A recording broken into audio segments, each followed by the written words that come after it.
یہاں اس ویڈیو کے اندر ہم ایک ایسا عمل ذکر کریں گے جو اکثر طلاقوں کا سبب بن جاتا ہے اگر اس کا علاج نہ کیا جائے، اور بہت اس سے معاشرے کے اندر فساد پیدا ہوتا ہے۔ بیوی کی محبت حاصل کرنے کے لیے یہ ان لوگوں کے لیے بھی ہے کہ شادی کے بعد بعض لوگوں کی شکایت آتی ہے کہ ان کی بیوی کے کسی اور سے تعلقات ہو جاتے ہیں، تو اس سے واپس اپنی طرف متوجہ کرنے کے لیے یہ عمل ہے۔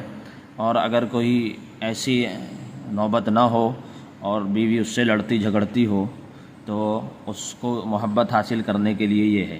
اسی طریقے سے جس طرح یہ بیوی کی محبت حاصل کرنے کے لیے ہے، شوہر کی محبت حاصل کرنے کے لیے بھی یہ عمل ہے۔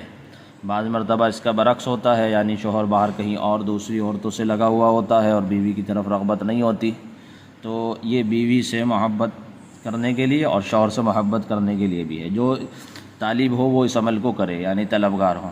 اگر کسی شخص کی بیوی اس سے محبت نہ کرتی ہو تو مندرجہ ذیل آیت کو روزانہ 11 مرتبہ پڑھ کر کسی میٹھی چیز پر دم کر کے بیوی کو کھلائے۔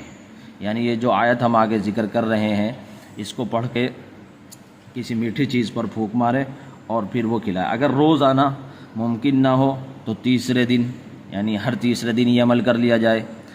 اگر یہ بھی ممکن نہ ہو تو پھر ہفتے میں ایک بار اس عمل کو ضرور کریں، ہفتے میں ایک بار۔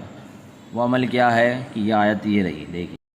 بسم اللہ الرحمن الرحیم یحبهم ویحبونہ اذلۃ علی المؤمنین عزۃ علی الکافرین۔ یہ پارہ نمبر 6 کی رکوع 13 میں یہ آیت ہے۔ یہی عمل اس بیوی کے لیے بھی ہے، انشاءاللہ مفید ثابت ہوگا جس کا شوہر اس سے بیزار ہو جائے، اس کو توجہ نہ دیتا ہو اور اس کی طرف رغبت نہ کرتا ہو، تو یہ اس کے لیے بھی ہے۔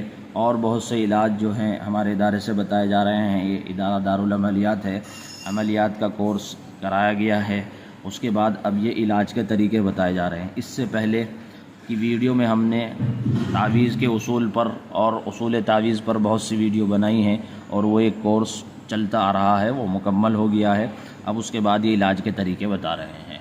ان عملوں کی اجازت جو ہمارے ادارے سے داخلہ لے کر رہے ہیں، کورس کیا ہے، ان لوگوں کو اجازت ہے، وہ اس کی کر سکتے ہیں۔ اور عام آدمی بھی اگر کوئی کرنا چاہے یہ عمل اس طرح کا کریں گے تو اس کا فائدہ اس کو ملے گا انشاءاللہ۔